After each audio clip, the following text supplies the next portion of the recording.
पंचांग के अनुसार हर महीने शुक्ल पक्ष की अष्टमी को मासिक दुर्गा अष्टमी मनाई जाती है। हिंदू धर्म में मासिक दुर्गा अष्टमी का विशेष महत्व है।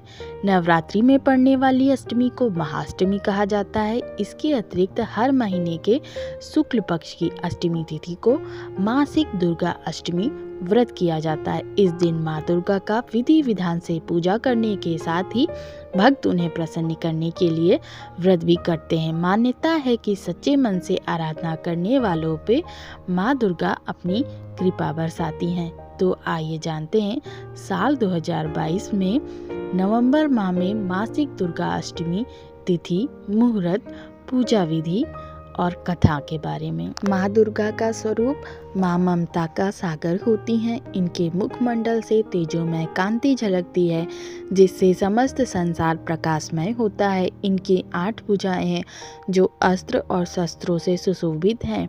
माँ दुर्गा की सवारी सिंह है। साल 2022 में नवंबर माह में मासिक दुर्गा अष्टमी 30 नवंबर 2022 दिन बुधवार को है। मार्गशीर्ष शुक्ल अष्टमी तिथि का प्रारंभ 30 नवंबर को सुबह 8:58 पर और इसकी समाप्ति 1 दिसंबर को सुबह 7:21 पर। मासिक दुर्गा अष्टमी का महत्व। मासिक दुर्गा अष्टमी के दिन व्रत व पूजन करने से माँ जगदम्बा का आशीर्वाद प्राप्त होता है। मान्यता है कि माँ आदिशक्ति अपने भक्तों के कष्टों को दूर करती हैं। दुर्गा अष्टमी व्रत करने से घर में खुशहाली, सुख, समृद्धि और धन आता है। मासिक दुर्गा अष्टमी पूजा विधि। मासिक दुर्गा अष्टमी करने वाले साधकों को सप्तमी के दिन सात्विक भोजन ग्रहण करना चाहिए। रात्रि में भूमि पर शयन करना चाहिए। अगले दिन यानी अष्टमी तिथि को ब्रह्म बेला में उठकर घर की अच्छी तरह से साफ सफाई कर गंगा जल से पवित्र करें। उसके उपरांत गंगा जल युक्त पानी से स्नान ध्यान करें। फिर लाल रंग का लवीन वस्त्र धारण कर आचमन करें और अपने आप को पवित्र करें। इस समय माता का ध्यान कर व्रत का संकल्प लें। अब पूजा गृह में एक चौकी पर माँ दुर्गा की प्रतिमा अथवा तस्वीर स्थापित कर षोडशो उपचार करें। माँ दुर्गा को लाल रंग अति प्रिय है, अतः पूजा में उन्हें लाल पुष्प और लाल फल अवश्य भेंट करें। साथ ही 16 श्रृंगार और लाल चुनरी भी चढ़ाएं। अब माँ दुर्गा की पूजा धूप, दीप, दीपक आदि से करें। पूजा करते समय दुर्गा चालीसा का पाठ करें और निम्न मंत्र का जाप करें।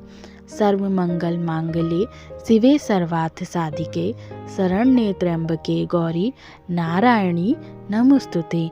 या देवी सर्वभूतेषु माँ दुर्गा रूपेण संस्थिता। नमस्तस्यै नमस्तस्यै नमस्तस्यै नमो नमः। अंत में आरती आराधना करें। दिन भर उपवास रखें। साधक चाहे तो दिन में एक बार फल और जल ग्रहण कर सकते हैं। शारीरिक शक्ति का दमन न करें।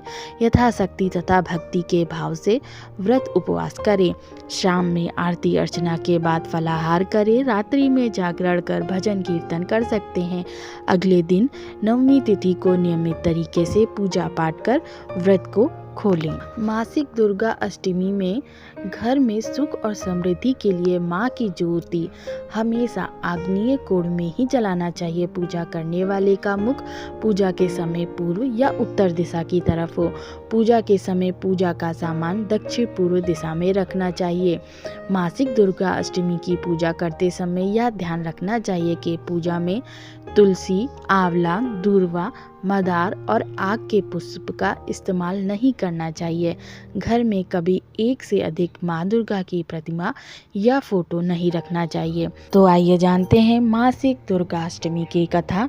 पौराणिक मान्यता के अनुसार प्राचीन काल में असुर दंभ को महिषासुर नाम के एक पुत्र की प्राप्ति हुई थी, जिसके भीतर बचपन से ही अमर होने की प्रबल इच्छा थी। अपनी इस इच्छा की पूर्ति के लिए उसने अमर होने का वरदान हासिल करने के लिए ब्रह्मा जी की घोर तपस्या आरंभ की। महिषासुर द्वारा की गई इस कठोर तपस्या से ब्रह्मा जी प्रसन्न हुए और उन्होंने वैसा ही किया जैसा महिषासुर चाहता था। ब्रह्मा जी ने खुश होकर उसे मनचाहा वरदान मांगने को कहा। ऐसे में महिषासुर, जो सिर्फ अमर होना चाहता था, उसने ब्रह्मा जी से वरदान मांगते हुए खुद को अमर करने के लिए बाध्य किया। परंतु ब्रह्मा जी ने महिषासुर को अमरता का वरदान देने की बात ये कहते हुए टाल दी कि जन्म के बाद मृत्यु और मृत्यु के बाद जन्म निश्चित है, इसलिए अमरता जैसी किसी बात का कोई अस्तित्व नहीं। जिसके बाद ब्रह्मा जी की बात सुनकर महिषासुर ने उनसे एक अन्य वरदान मानने की इच्छा जताते हुए कहा कि ठीक है, यदि मृत्यु नहीं होना तय है तो मुझे ऐसा वरदान दे दीजिए कि मेरी मृत्यु किसी स्त्री के हाथ से ही हो। इसके अलावा अन्य कोई दैत्य, मानव या देवता कोई भी मेरा वध न कर पाए। जिसके बाद ब्रह्मा जी ने महिषासुर को दूसरा वरदान दे दिया। ब्रह्मा जी द्वारा वरदान प्राप्त करते ही महिषासुर अंधकार से अंधा हो गया, इसके साथ ही बढ़ गया और उसका अन्याय मौत के भय से मुक्त होकर उसने अपने सेना के साथ पृथ्वी लोक पर आक्रमण कर दिया, जिससे धरती चारों तरफ से त्राहिमाम त्राहिमाम करने लगी। उसके बल के आगे समस्त जीवों और प्राणियों को नतमस्तक होना पड़ा। जिसके बाद पृथ्वी और पाताल को अपने अधीन करने के बाद अहंकारी महिषासुर ने इंद्रलोक पर भी आक्रमण कर दिया, जिसमें उन्होंने इंद्रदेव को पराजित कर स्वर्ग पर कब्जा कर लिया। महिषासुर ने पद से परेशान होकर सभी देवी देवता त्रिदेव के पास सहायता मांगने पहुंचे। इस पर विष्णु जी ने उसके अंत के लिए देवी शक्ति के निर्माण की सलाह दी। जिसके बाद सभी देवताओं ने मिलकर देवी शक्ति को सहायता के लिए पुकारा और इस पुकार को सुनकर सभी देवताओं के शरीर में से निकले तेज ने एक अत्यंत खूबसूरत सुंदरी का निर्माण किया। उसी तेज से निकली माँ आदिशक्ति, जिसके स्वरूप और तेज से सभी देवता भी आश्चर्यचकित हो गए। त्रिदेवों की मदद से निर्मित हुई देवी दुर्गा को हिमवान ने सवारी के लिए सिंह दिया और इसी प्रकार वहां मौजूद सभी देवताओं ने भी माँ को अपने अपने एक अस्त्र शस्त्र सौंपे और इस तरह स्वर्ग में देवी दुर्गा को इस समस्या हेतु तैयार किया गया। माना जाता है कि देवी का अत्यंत सुंदर रूप देखकर महिषासुर उनके प्रति बहुत आकर्षित होने लगा और उसने अपने एक दूत के जरिए देवी के पास विवाह का प्रस्ताव तक पहुंचाया। अहंकारी महिषासुर की इस ओछी हरकत ने देवी भगवती को अत्यधिक क्रोधित कर दिया, जिसके बाद ही माँ ने महिषासुर को युद्ध के लिए ललकारा। माँ दुर्गा से युद्ध की ललकार सुनकर ब्रह्मा जी से मिले वरदान के अहंकार में अंधा महिषासुर उनसे युद्ध करने के लिए भी तैयार हो गया। इस युद्ध में एक एक करके महिषासुर की संपूर्ण सेना का माँ दुर्गा ने सर्वनाश कर दिया।